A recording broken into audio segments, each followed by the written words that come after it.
ആ സംഭവത്തിനെ ഒന്ന് ക്ലാരിഫൈ ചെയ്യാം. എന്താണ് അവിടെ പറഞ്ഞിരിക്കുന്നത്? 4-ാം അധ്യായത്തിൽ 10 മുതൽ അല്ലെങ്കിൽ 8 മുതൽ അല്ലെങ്കിൽ 10 മുതൽ 12 വരെയുള്ള വാക്യങ്ങളിൽ എന്താ പറഞ്ഞിരിക്കുന്നത്? അവർ തനിച്ചായിരുന്നപ്പോൾ 12 പേരും കൂടെ ഉണ്ടായിരുന്നവരും മറ്റുള്ളവരും ഉപമകളെക്കുറിച്ച് അവനോട് ചോദിച്ചു. അവൻ പറഞ്ഞു, ദൈവരാജ്യത്തിൻ്റെ രഹസ്യങ്ങൾ നിങ്ങൾക്കാണ് നൽകപ്പെട്ടിരിക്കുന്നത്. പുറത്തുള്ളവർക്കാകട്ടെ എല്ലാം ഉപമകളിൽ നിന്നും മാത്രം.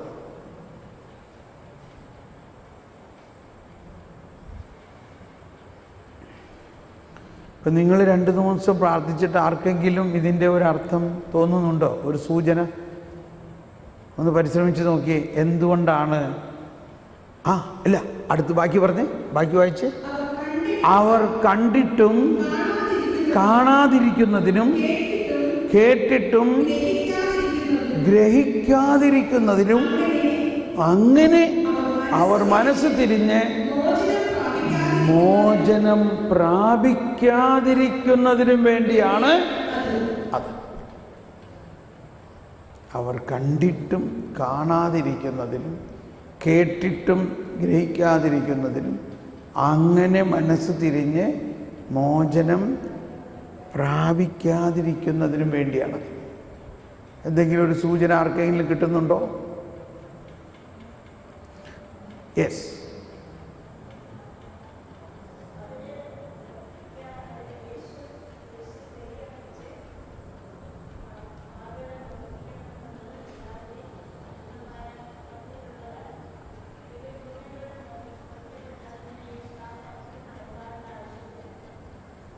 Very good. ഒരു കൈയടി കൊടുത്ത്. That is the answer.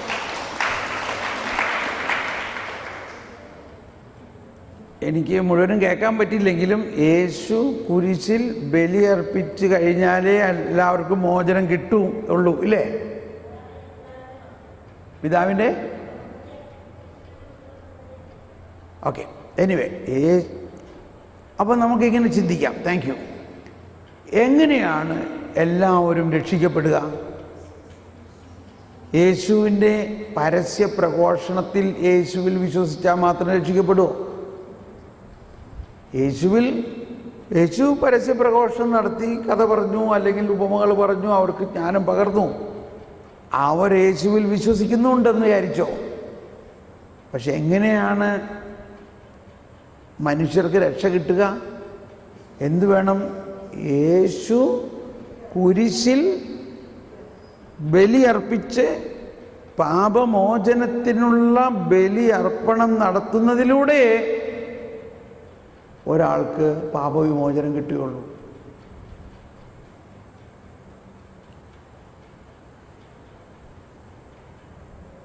അതാണ് മനുഷ്യവംശത്തെ രക്ഷിക്കുന്ന കാര്യം. അപ്പോൾ അതെപ്പോഴാണ് നടക്കുക?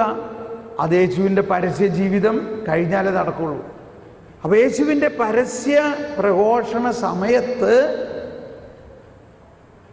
ഇതാണ് മിശിഹ എന്ന് അവരെല്ലാവരും അറിയുകയാണെങ്കിൽ, അവരെല്ലാവരും ഈ മിശിഹായിൽ നിന്ന് രക്ഷ വേണമെന്നും പറഞ്ഞ് വരികയാണെങ്കിൽ യേശുവിന് അപ്പോൾ പാപമോചനം കൊടുക്കാൻ പറ്റുമോ? ചിലർക്കെല്ലാം യേശു പാപമോചനം കൊടുത്തിട്ടുണ്ട്.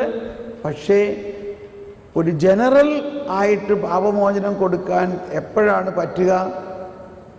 എപ്പോഴാ പറ്റുക? കുരിശിൽ മനുഷ്യരുടെ പാപത്തിന് പരിഹാരം ചെയ്തു കഴിഞ്ഞാലേ പറ്റുള്ളൂ. അതിനു മുമ്പ് യേശുവിന് പാപമോചനം കൊടുക്കാൻ പറ്റില്ല. എന്നാൽ എല്ലാത്തിനും ഒരു മുന്നാസ്വാദനമുണ്ട്. ഡെമോൺസ്ട്രേഷനായിട്ട് പലരോടും പറയുന്നുണ്ട്, നിൻ്റെ പാപം ഞാൻ മോചിപ്പിച്ചിരിക്കുന്നു, ഒരാൾക്ക് 2 ആൾക്ക് ഇതൊക്കെ. പക്ഷെ ഒരു ജനറലായിട്ട് അപ്പോൾ ഇവരിപ്പോൾ ഈ എല്ലാവരോടും ഉപമകളിലൂടെ പറഞ്ഞത് അവരറിയരുത്, ഈ പറയുന്ന ആളാണ് മിശിഹ എന്ന് അറിയരുത്. അതേസമയത്ത് സമരിയാക്കാരി അങ്ങനെയൊക്കെ ഉള്ള 2 പേരോട് പറഞ്ഞു, ഇനി ഇതിനെ കുറച്ചും കൂടി എളുപ്പം മനസ്സിലാക്കാൻ വേറൊരു സംഭവം എടുക്കാം. യേശു അപ്പസ്തോലന്മാരുടെ അടുത്ത് ചെന്നിട്ട് ചോദിച്ചു, എന്താണ്, ഞാൻ ആരാണെന്നാണ് ആളുകൾ പറയുന്നത്? അപ്പോൾ അവർ പറഞ്ഞു, നീ ഒരു വലിയ പ്രവാചകനാണെന്ന്, നീ ജെറമ്യായാണെന്ന്, നീ സ്നാപകയോഹന്നാൻ ഉയർത്തെഴുന്നേറ്റാണെന്നൊക്കെ പറയേണ്ടത് പറഞ്ഞു. ഓക്കെ നല്ല കാര്യം. ആരും പറയുന്നില്ല അവൻ മിശിഹായാണെന്ന് കേട്ടോ. അത് കഴിഞ്ഞപ്പോൾ അപ്പസ്തോലന്മാരോട് ചോദിച്ചു, നിങ്ങളെന്താ പറയണേ, ഞാൻ ആരാണെന്നാണ് നിങ്ങൾ പറയണേ? അപ്പോൾ ഒരാൾ മാത്രം പറഞ്ഞു. ആര് പറഞ്ഞു? പത്രോസ് പറഞ്ഞു. ശിമയോൻ പത്രോസ് പറഞ്ഞു, നീ ജീവിക്കുന്ന ദൈവത്തിൻ്റെ പുത്രനായ മിശിഹായ. അപ്പോൾ ഈശോ എന്ത് പറഞ്ഞു? ഈശോ പറഞ്ഞു, പത്രോസേ, ഇത് നീയല്ല പറയണത്, എൻ്റെ പിതാവ് നിനക്കിപ്പോൾ വെളിവ് തന്നതുകൊണ്ടാണ്. എന്തിനാണ് പിതാവ് പത്രോസിന് വെളിപാട് കൊടുത്തത്? കാരണം പത്രോസാണ് ആദ്യത്തെ മാർപ്പാപ്പയും യേശുവിൻ്റെ പ്രവർത്തനത്തെ തുടരാനുള്ള ആൾ. പത്രോസിൻ്റെ വിളി ഈ വെളിപാട് കൊടുക്കണം. അതുകൊണ്ട് പറഞ്ഞു, നീ അനുഗ്രഹീതൻ, നീ എന്നെ ഈ പാറമേൽ ഞാൻ ഈ പള്ളി പണിയും,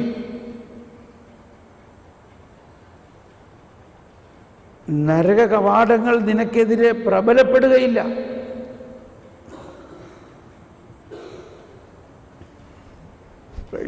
പത്രോസിന് ഭയങ്കര സന്തോഷമൊക്കെ ആയില്ലേ? അത് കഴിഞ്ഞിട്ട് ഈശോ എന്താ പറഞ്ഞേ? അത് കഴിഞ്ഞിട്ട് എന്ത് പറഞ്ഞു? നിങ്ങളിതാരോടും പറയരുത്. കണ്ടോ, നിങ്ങളിതാരോടും, വേണമെങ്കിൽ അവിടെ നമുക്കൊന്ന് കൂട്ടിച്ചേർക്കാവുന്ന ഒരു കാര്യം ഇതാണ്, നിങ്ങളിതാരോടും ഇപ്പോൾ പറയരുത്.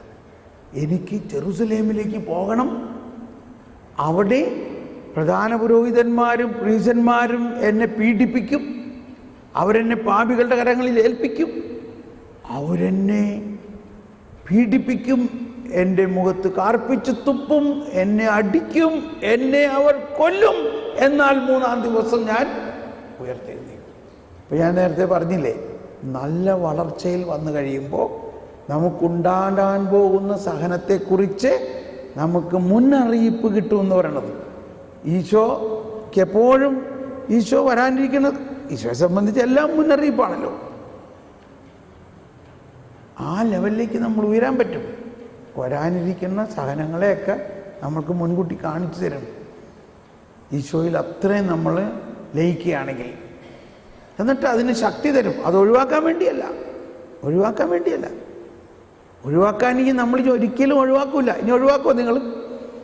സഹനം ഇനി ഒഴിവാക്കോ? കംപ്ലീറ്റ് വ്യത്യാസമായില്ലേ? ടേക്കപ്പ്. പക്ഷെ ഇപ്പോൾ പത്രോസ് ഉടനെ ചാടി പറഞ്ഞു, പത്രോസിൻ്റെ സ്നേഹം കൊണ്ടാണ്, എൻ്റെ കർത്താവ് അത് വേണ്ട കർത്താവ്, അങ്ങനെയാണ് നീ പോകട്ട. കണ്ടോ, ഇപ്പോൾ ഒരാൾ യേശുവാണ് മിശിഹ എന്നറിഞ്ഞപ്പോൾ, മിശിഹ അനുഭവിക്കാൻ പോകുന്ന പീഡകൾ എന്താണെന്ന് അറിഞ്ഞപ്പോൾ, ആ ഒരാൾ, ഇത്രയും വിളിയുള്ള പത്രോസ്, ഇത്രയും കൃപയുള്ള പത്രോസ് ഇപ്പം തന്നെ പറഞ്ഞു നീ അനുഗ്രഹീതനെന്ന് പറഞ്ഞ ആ പത്രോസ് ചാടി തടസ്സം നിന്നാണ്ടോ? എന്നിട്ട് ഉടനെ ഈശോ പറഞ്ഞു, സാത്താനെ നീ എൻ്റെ പിന്നോട്ട് പോ, നീ എനിക്ക് പ്രതിബന്ധമാണ്,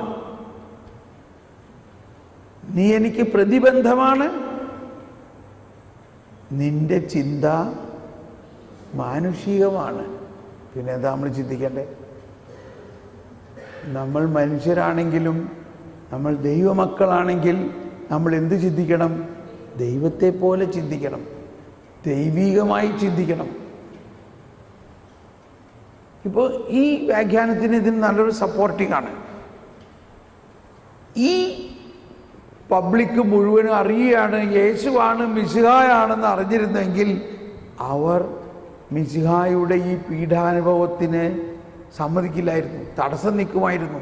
മിശിഹ ഇതേമാതിരി പീഡിപ്പിക്കും, യഹൂദരെ ഇതേമാതിരി പീഡിപ്പിക്കും എന്ന് അറിഞ്ഞിരുന്നെങ്കിൽ, അതുകൊണ്ടാണ് ഈശോ പതുക്കനെ ഒളിഞ്ഞൊളിഞ്ഞ് നടന്നിരുന്നത്, ആരും അറിയരുത്. അപ്പം ഈ 3 വർഷത്തെ യേശുവിൻ്റെ പരസ്യ ശുശ്രൂഷ വളരെ രഹസ്യങ്ങൾ നിറഞ്ഞതായിരുന്നു. യേശുവാണ് മിശിഹ എന്ന് അതുകൊണ്ടാണ് ഒരു സ്ഥലത്ത് പിശാച് വന്നിട്ട് പറയാൻ ഇവനാണ് മിശിഹാന്ന്. ഉടനെ പറഞ്ഞു ചുപ്പ്, മിണ്ടാതിരിക്കാൻ പറഞ്ഞു. കാരണം അവൻ സമയം ആകണയ്ക്ക് മുമ്പ് കലക്കാൻ വേണ്ടി വന്നിരിക്കുകയാണ്. ഇനി ഒന്ന് വായിച്ചേ. അവൻ ഉപമകളിലൂടെ എന്തുകൊണ്ടാണ് പറഞ്ഞത്? അവർ കണ്ടിട്ടും കാണാതിരിക്കുന്നതിനും കേട്ടിട്ടും ഗ്രഹിക്കാതിരിക്കുന്നതിനും അങ്ങനെ അവർ മനസ്സ് തിരിഞ്ഞ് മോചനം പ്രാപിക്കാതിരിക്കേണ്ടതിന്. അപ്പോൾ എങ്ങനെയാണ് അവർക്ക് മോചനം പ്രാപിക്കേണ്ടത്? മോചനം പ്രാപിക്കേണ്ട ദൈവിക പദ്ധതി യേശുവിൻ്റെ പീഠാനുഭവം, മരണം, ഉത്ഥാനത്തിലൂടെയാണ്. ക്ലിയറായോ? മനസ്സിലായോ? മക്കളെ മനസ്സിലായോ? ഇനി അടുത്ത ക്ലാസ്സിന് ഇപ്പോൾ സമയമില്ല. ഈ ക്ലാസ് ഒരുപാട് നീണ്ടുപോയി. എന്തെങ്കിലും സംശയങ്ങൾ ചോദിക്കാനുണ്ടോ?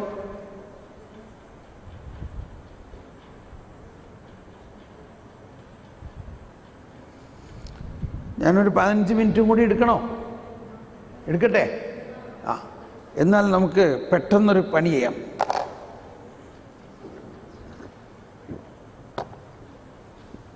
വാസ്തവത്തിൽ നമുക്കുള്ള നമ്മുടെ വിശ്വാസത്തിൻ്റെ ഏറ്റവും പ്രധാന ഒരു ഭാഗം മരണാനന്തര ജീവിതത്തെക്കുറിച്ചുള്ള വിശ്വാസമാണ്.